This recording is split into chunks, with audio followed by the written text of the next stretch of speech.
Bonjour à tous, ici Yen Bui et vous êtes sur un nouvel épisode du podcast Cultiver la croissance digitale de votre business. Avec ce podcast, j'accompagne les hébergeurs touristiques, des professionnels mais aussi des particuliers pour booster leur visibilité en ligne et ainsi augmenter leur taux de réservation. Chaque semaine, je vous partage des conseils faciles à mettre en action pour développer votre business de location saisonnière au travers d'épisodes de format court. Dans l'épisode du jour, je vous présente ma méthode de batching pour ma stratégie de réseaux sociaux. En termes d'organisation, que ce soit dans la vie privée ou professionnelle, la méthode du batching est incontestablement celle qui permet de gagner en efficacité et en productivité et surtout de libérer de la charge mentale. Alors je vous partage maintenant toute ma méthode dans cet épisode. Avant de démarrer, on va peut-être rappeler une définition du batching qui consiste à répéter plusieurs fois la même tâche sur une période définie. Pour moi, il s'agit véritablement d'un outil d'organisation et de productivité redoutablement efficace pour se libérer du temps et de la charge mentale. À titre privé, moi j'utilise le batching en cuisine, donc je fais du batch cooking.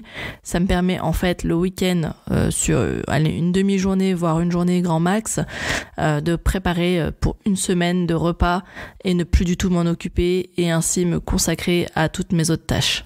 Le principe pour les réseaux sociaux est le même, ça repose sur un découpage d'un objectif en différentes étapes clés et chaque étape sera ensuite traitée à la chaîne dans une logique de monotâche. Le travail en mode monotâche permet de moins solliciter notre cerveau et du coup d'abattre beaucoup plus de répétitions d'une seule et même tâche. On gagne ainsi sur du court terme en efficacité. Au même titre que j'ai mis en place le batch cooking dans ma vie privée pour pouvoir gagner du temps, récupérer du temps et notamment pouvoir passer un peu plus de temps avec mon fils le soir en semaine et donc ne plus avoir à me préoccuper des repas, j'ai décidé de faire la même chose pour mes réseaux sociaux et là je vous explique tout de suite en détail.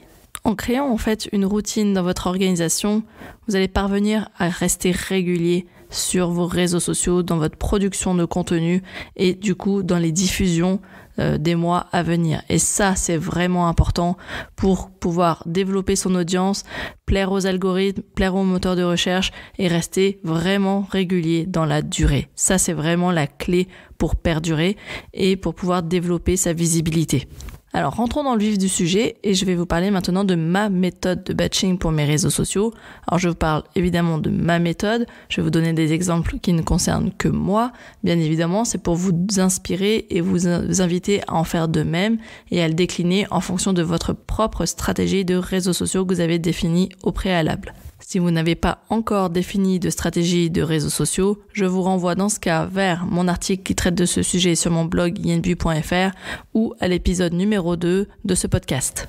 Alors, dans le cadre de ma propre stratégie de contenu que je vous partage aujourd'hui, faisons un petit point sur la stratégie. Donc moi, je diffuse chaque semaine un article de blog doublé d'un épisode de podcast. Donc ça, c'est tous les mercredis.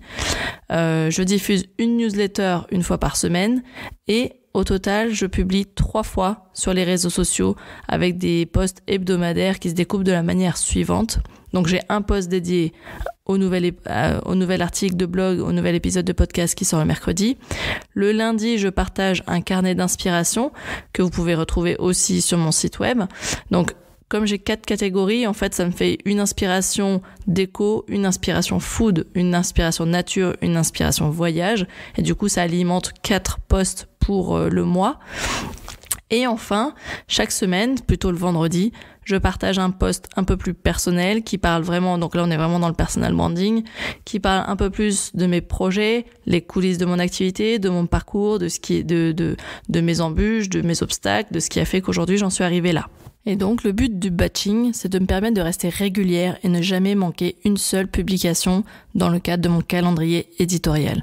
Parce que grâce à ce calendrier, je sais à l'avance les contenus que je dois produire et donc les articles que je dois créer, rédiger et les épisodes que je dois donc enregistrer. Sans compter que pour les publications sur les réseaux sociaux, il y a tous les visuels à préparer et enfin donc du coup tout programmé pour la diffusion à la date voulue. Pour être en fait très clair, à l'heure où j'enregistre ce podcast, on est le 26 février et cet épisode ne sera en réalité diffusé que courant avril, mi-avril voire fin avril. Pourquoi ? Parce qu'en fait j'ai préparé tous mes articles depuis quelques semaines voire quelques mois. J'en ai au moins 12 d'avance, donc j'ai quasiment 3 mois de contenu fait à l'avance. Mais par contre, les enregistrements de podcast, je le fais de manière un peu plus tardive quand j'ai surtout le temps et que je suis tranquille pour pouvoir enregistrer mes épisodes. Donc voilà, maintenant on va entrer dans la technique du batching, donc découper toutes les tâches et estimer leur durée, ça c'est l'étape numéro 1. Donc découper ces étapes comme si vous deviez former quelqu'un à le faire. En fait, c'est plus simple de l'expliquer comme ça.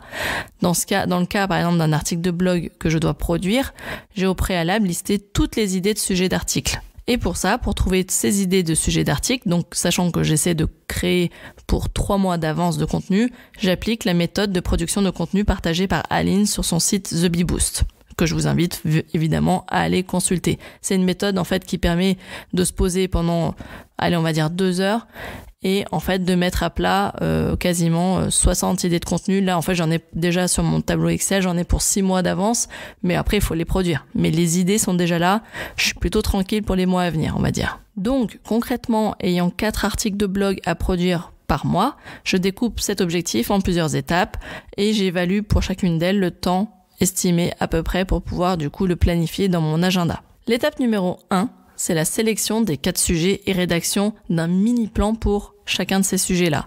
Et là, j'utilise mon fameux tableau Trello, que vous avez déjà sans doute mis en place vous-même en ayant téléchargé le bonus gratuit avec les 3 mois de publication pour votre calendrier éditorial que je vous ai proposé gratuitement en téléchargement. Cette étape de sélection des 4 sujets, de rédaction d'un mini-plan, on va dire qu'en grosso modo, ça va me prendre 2 heures.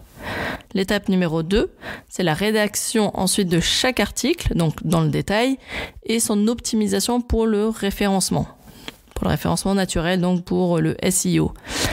Là, en tout, pour 4 articles, je compte à peu près 2 heures par article, soit 8 heures au total. Et là, je pense que je suis à peu près dans les clous.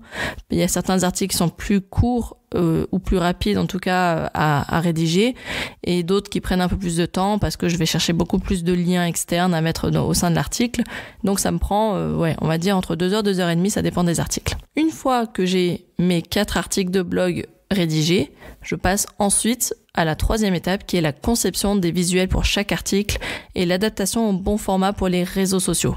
Et là, ça me prend ça me prend bien 1 heure par article à peu près. Donc 4 heures au total. Ça, c'est parce que aussi je suis présente sur différentes plateformes. Si vous êtes présent sur un seul réseau social, ça vous prendra du coup qu'1 heure. Moi, dans mon cas, étant donné que je suis présente sur Instagram, Pinterest, Facebook, mais aussi LinkedIn, je suis obligée d'adapter mes visuels au bon format. Sur Pinterest, on est sur un format vertical. Sur Instagram, on est sur du format carré, maintenant soit paysage, soit portrait aussi. Et sur Facebook, Facebook c'est un peu moins compliqué, ça va un peu plus vite. Mais le plus difficile, c'est effectivement d'adapter les visuels, mais aussi d'intégrer en fait ces visuels avec ma charte graphique, mon identité visuelle pour que ce soit vraiment qu'on puisse repérer rapidement qu'il s'agit de mes contenus, qu'on reconnaisse ma patte et ma signature graphique. Et enfin, dernière étape concernant la création et la programmation de ces 4 articles du mois sur le blog et sur les réseaux sociaux, c'est la programmation tout simplement. Pour ça, moi j'utilise Creator Studio, donc l'outil de Facebook, notamment qui gère Facebook et Instagram. Pour les programmations sur Pinterest, j'utilise l'outil Tailwind dans sa version gratuite parce que vu le nombre de publications que je fais, ça me permet de le faire dans sa version gratuite. En tout cas, moi ça me convient. Et pour programmer sur LinkedIn, j'utilise l'outil Hootsuite. Donc tous ces outils sont gratuits. Donc là-dessus, c'est juste qu'effectivement, il faut jongler un peu, mais c'est une question d'habitude et sachant que je le fais qu'une seule fois par mois, c'est pas très grave. Et donc en résumé, pour produire 4 articles de blog et les programmer sur les réseaux sociaux, je prévois environ 16 heures de travail. En général, j'effectue une étape par jour. Il est indispensable vraiment de bloquer dans votre agenda ces créneaux de productivité, sinon vous n'y arriverez pas. Et ensuite, une fois que ces articles sont prêts, je refais la même chose avec la même méthode de batching pour l'enregistrement des épisodes de podcast. Donc je refais la même chose, chaque article est retranscrit en épisode de podcast, j'applique donc la même méthode, j'enregistre d'abord les 4 épisodes, je procède au montage et je programme ensuite leur diffusion via la plateforme Ocha. Donc en fait, pour tout ce qui concerne la productivité, je passe vraiment par cette méthode de batching. Et donc j'ai un 3e type de contenu pour lequel j'utilise la même méthode, la même manière de procéder. C'est pour mes 4 carnets d'inspiration dont j'ai évoqué tout à l'heure. Donc l'inspiration, en fait, ce sont des albums photos, on va dire.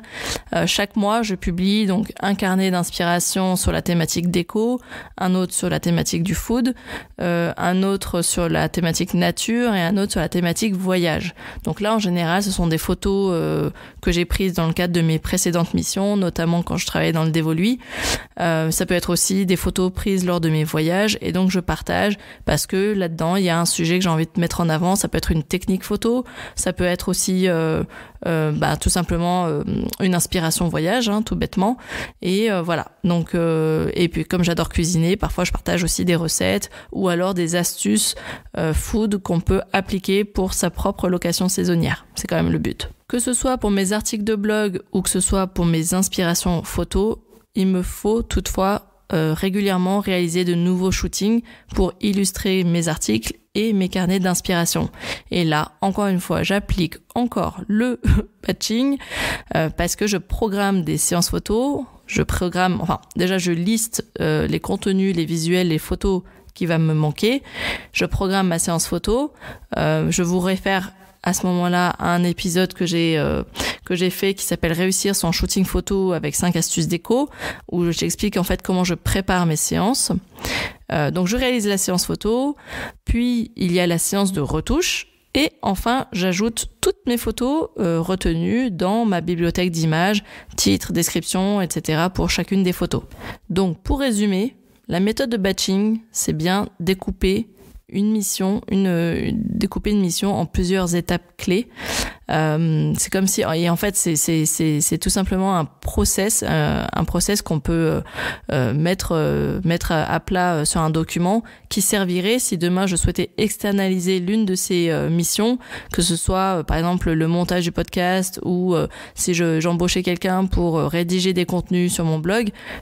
Tout simplement, cette méthode de batching expliquée permettrait à la personne de faire la même chose et de comprendre et ainsi de prendre mon relais. Donc en fait, j'espère que vous avez compris, le batching c'est vraiment une méthode que vous pouvez décliner au quotidien, dans votre vie privée, dans votre vie perso, et tout ça vous permet en fait de gagner du temps. Alors, c'est sûr qu'au moment où vous passez en mode production, ça vous prend effectivement du temps, ça, il y a pas de débat là-dessus.